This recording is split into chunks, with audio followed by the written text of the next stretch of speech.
Oke, balik lagi bersama saya di diskusi aja. Mari diskusi dan mari berisik.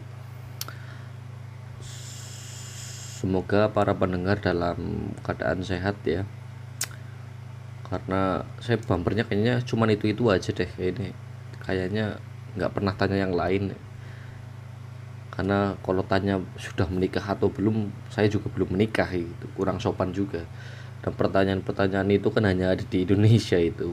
Udah punya anak belum, udah punya pacar belum, kok anaknya cuma satu, kan hanya ada di Indonesia. Di Jerman bahkan di lingkungan pekerjaan tanyanya malah kamu berangkat kerja dari mana gitu, naik apa, cuacanya seperti apa. Cukup membosankan, tapi bagi saya tidak membosankan. Karena kalau di Indonesia masih ada yang tanya agamamu apa, berarti hal privat di Indonesia masih belum privat tuh. Ini kritik saja untuk para pendengar ya. Kalau masih ada yang menanyakan hal privat di dalam kehidupan orang lain, maka sifatnya bukan privat lagi, udah publik tuh. Padahal IP-nya IP privat. Saya pengen membahas tentang dunia digitalisasi ini menjajah kita di ranah eh, di ranah negara lah, bahkan apa masyarakat di Indonesia. Jadi dunia digitalisasi menjajah masyarakat Indonesia tuh. Kenapa saya bisa bilang seperti itu? Banyak faktor-faktornya, banyak tuh. Jadi hari ini saya enggak paham.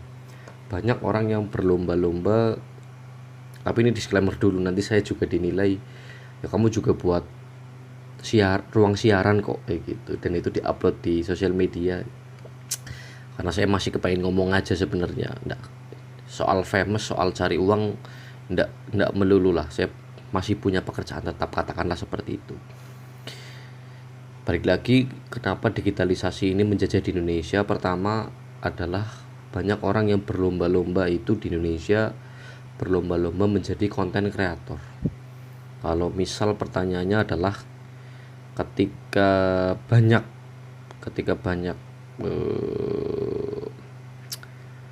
orang di Indonesia itu menjadi konten kreator, pertanyaannya yang mau melihat atau mendengarkan siapa? Karena seluruhnya sudah jadi konten kreator. Hari ini mulai, dulu YouTuber katakanlah, karena YouTube mulai menghasilkan harus subscribe segini segini segini dan lain-lain. Terus beralih ada yang lebih mudah, FB Pro kayak gitu, atau Instagram yang mungkin bisa iklan atau mungkin menjadi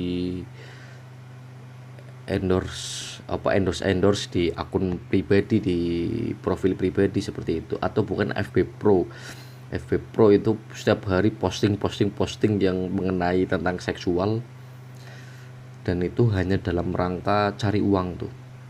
Jadi digitalisasi ini juga tidak menjadi ruang aman di Indonesia. Pertanyaannya, kalau semisal ditanyakan ke saya, lebih mendukung internet cepat apa internet meluas? Saya lebih mendukung internet cepat tapi tidak meluas tuh. Karena jawabannya adalah, pertama, kalau internet meluas, pendidikan di Indonesia kan juga belum meluas tuh. Harusnya berjalan beriringan dengan pendidikan. Karena bila mana pendidikan itu settle ya, mapan, maka tingkat kedewasaan, tingkat psikologi seseorang atau bahkan yang lain-lain itu akan lebih stable tuh, atau lebih stabil. Jadi kalau saya diberi pertanyaan internet cepat atau internet meluas, saya jawab internet cepat, tapi hanya di beberapa tempat ya. Saya bukan menganaktirikan banyak daerah, tapi dengan kasus-kasus di Indonesia, misal ada seorang anak yang mengalungi celurit orang tuanya gara-gara game online dan lain-lain. Menurut saya lebih mending internet cepat tapi di beberapa tempat, dan jangan sampai internet itu meluas. Kemarin Komdigi ini membuat kebijakan di mana pembatasan penggunaan sosial media, Instagram, YouTube dan lain-lain di Indonesia berbatasan dengan umur, saya ada setujunya ada tidaknya gitu. Semisal ini orang tua yang punya anak itu kan punya yang namanya mode anak tuh, seharusnya bisa diaktifkan. Tapi kadang colong-colongan juga di mana ya anak juga punya rasa penasaran, kepengen lihat hal-hal yang aneh-aneh katakanlah, yang berbau seksualitas atau yang berbau judi atau yang lain-lain. Jadi mode anak itu dimatikan. Jadi saya kadang-kala dengar komdiki ada setujunya ada tidaknya. Terus selanjutnya judi online marak, seluruh orang kasusnya adalah judi online. Dan judi online ini bersambungan dengan pinjaman online. Ada banyak orang yang bunuh diri atau mungkin dikejar-kejar oleh orang lain. Yang paling pertama adalah judi online dulu, baru pinjaman online, seperti itu. Jadi ruang digitalisasi ini juga tidak ramah juga nih bagi banyak orang. Terus indikator yang lain adalah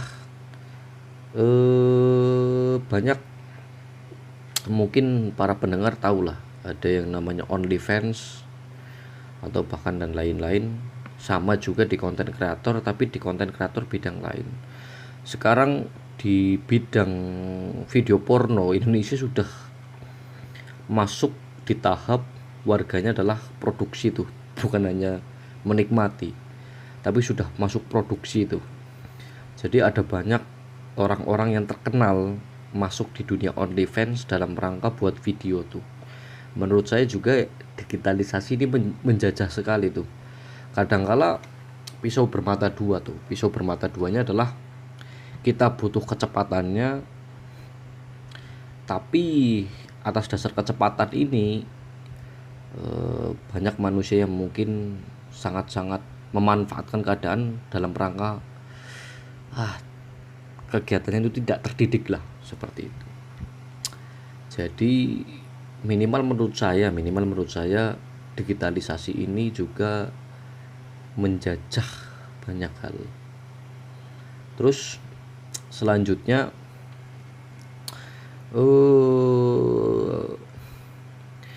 bahwa kadang di Indonesia itu pemberitaan di sosial media yang sifatnya naratif larangan itu malah kadangkala dijadikan perintah tuh. Misal kayak gini, banyak kasus-kasus di Indonesia itu marak sekali disebarluaskan melalui ruang digital. Misal belum ada tuh yang namanya begal atau mungkin maling motor itu pakai kunci T atau mungkin pakai air keras. Itu mungkin orang-orang di pelosok juga tidak paham tuh cara maling motor seperti itu. Tapi sebab katakanlah ini sebenarnya bukan masalah orang yang memberitakannya sebenarnya. Cuman yang saya tadi bilang bahwa ruang kedewasaan Indonesia itu masih lemah sekali. Misal saya tadi bilang orang maling motor dengan kunci T dan air keras, itu siapa yang tahu tuh metode itu? Bahkan kelas profesor di Jepang yang merancang motor-motor asli Jepang ini seperti ini, demikian kalah dengan pemberitaan.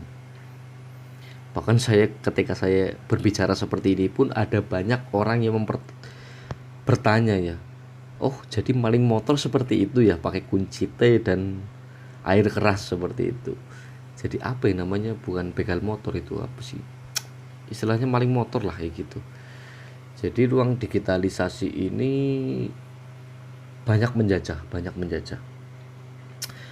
Kadangkala kecepatan, kan digitalisasi ini dipelopori oleh negara-negara sudah maju nih, seperti Amerika Serikat, di mana orang-orang kaya di Amerika Serikat itu melalui ruang digital tuh.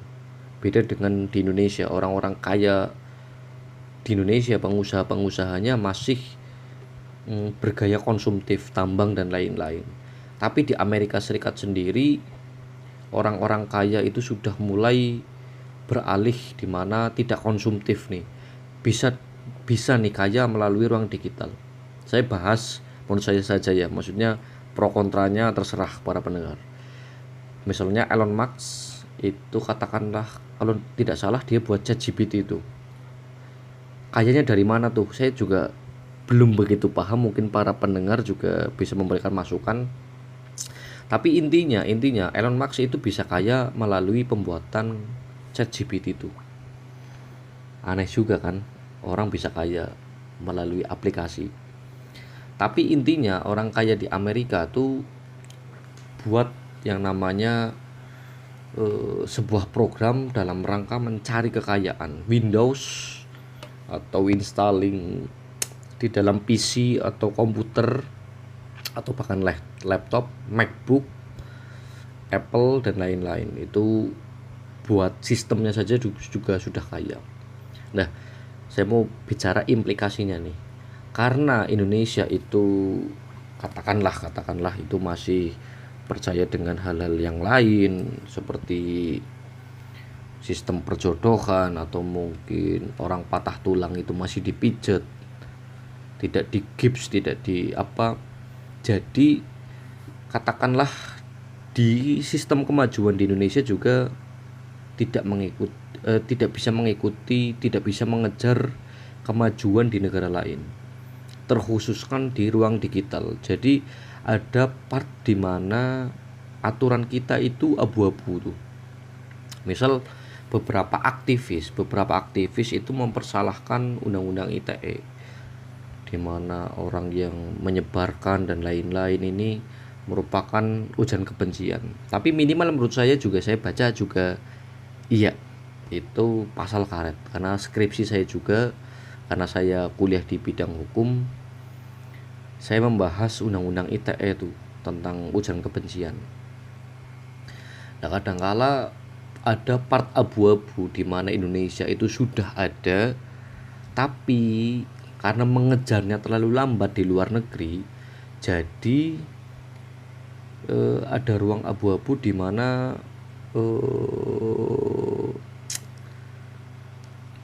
aturan-aturan yang mungkin di Amerika sudah ada, di luar negeri sudah ada, di Indonesia belum terkoordinir tuh. Jadi mungkin bisa jadi ruang digitalisasi ini merupakan penjajahan tuh. Iya, mungkin ruang digitalisasi melakukan penjajahan di Indonesia. Terus selanjutnya ada banyak pembajakan melalui sosial media. Ada banyak pembajakan melalui sosial media.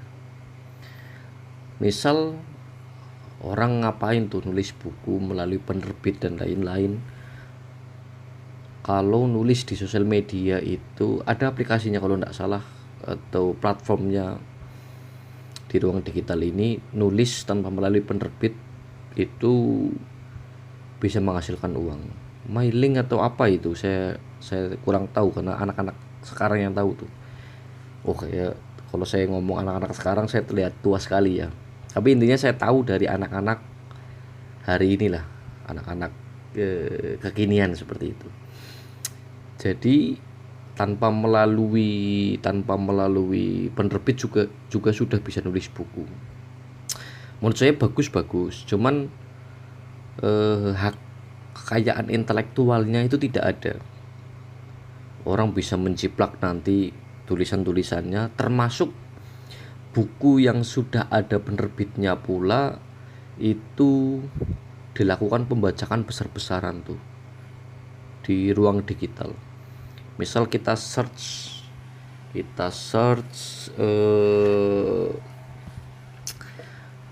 buku judulnya apa .pdf di Google, itu otomatis sudah ada, katakanlah beberapa buku sudah ada yang menyajikan, tinggal download tanpa harus kita beli buku mahal-mahal dan lain-lain. Saya sih tidak mendukung pembajakan ini ya, tapi toh ternyata ada tangan-tangan orang lain yang mungkin yang memanfaatkan keadaan lah seperti itu. Jadi ruang kedewasaan di Indonesia juga parah tuh, karena misal saya ngintip tuh orang lain ngupload tuh buku PDF bacakan, karena itu menghasilkan, saya ikut juga tuh ruang kedewasaan. Terus saya juga nyambung lagi di Komdigi ya, di Kementerian Komunikasi dan Digital. Orang sudah blokir tuh video porno atau mungkin judi online katakanlah, dan penggelontoran dana APBN dalam rangka memblokir situs-situs porno dan situs-situs judi online itu mungkin sudah besar-besaran tuh. Mungkin ya, saya enggak paham datanya betul, tapi minimal pemerintah punya gerakan dalam rangka memblokir video porno dan website video porno dan website judi online. Tapi toh ternyata di Indonesia, termasuk saya tadi searching di Google Play Store, kita bisa masih mengakses VPN tuh. VPN. Jadi orang-orang kadang Indonesia itu walaupun tidak bisa mengejar digitalisasi negara lain, tapi masih bisa menjebol tuh.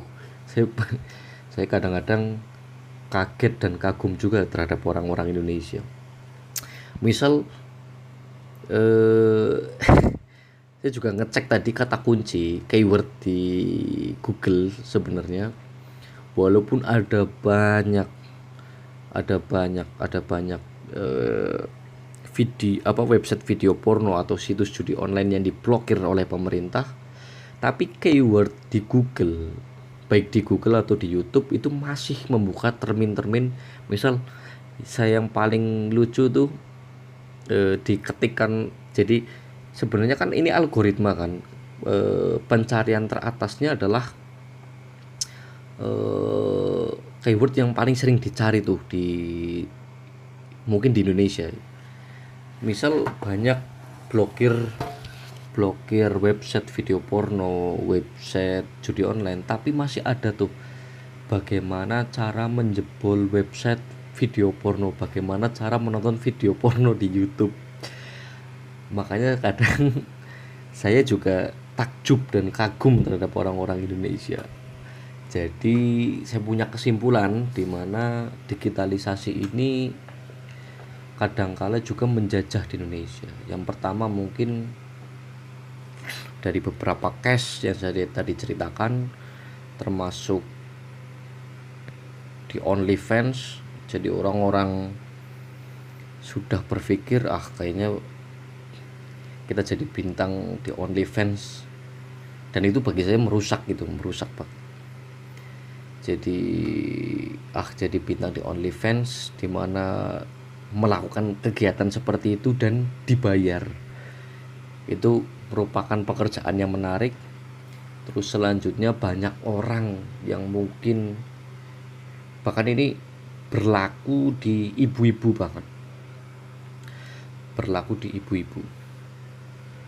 ada banyak orang yang bercita-cita menjadi konten kreator.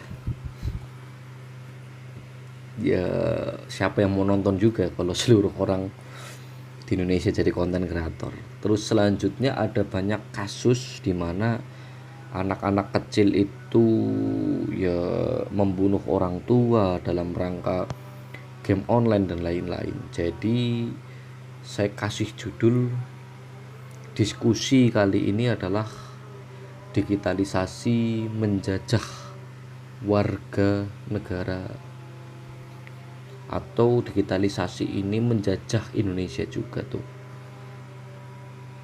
Mungkin dari saya cukup sekian ya. Mungkin ada beberapa orang yang tidak setuju, karena ada juga orang yang memanfaatkan ruang-ruang digitalisasi ini. Tapi toh saya juga kasih contoh negatifnya, saya kasih contoh positifnya juga. Jadi setiap para pendengar bisa mempertimbangkan lah, ini memang benar atau memang salah ya. Kalau salah di komen saja.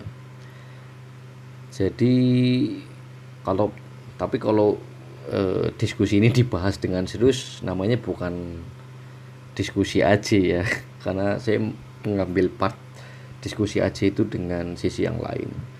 Mungkin dari saya cukup sekian. Kalau ada tutur kata yang kurang berkenan, mohon dimaafkan.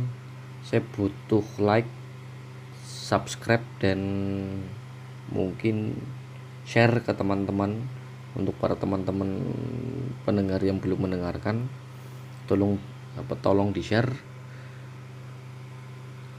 See you next time.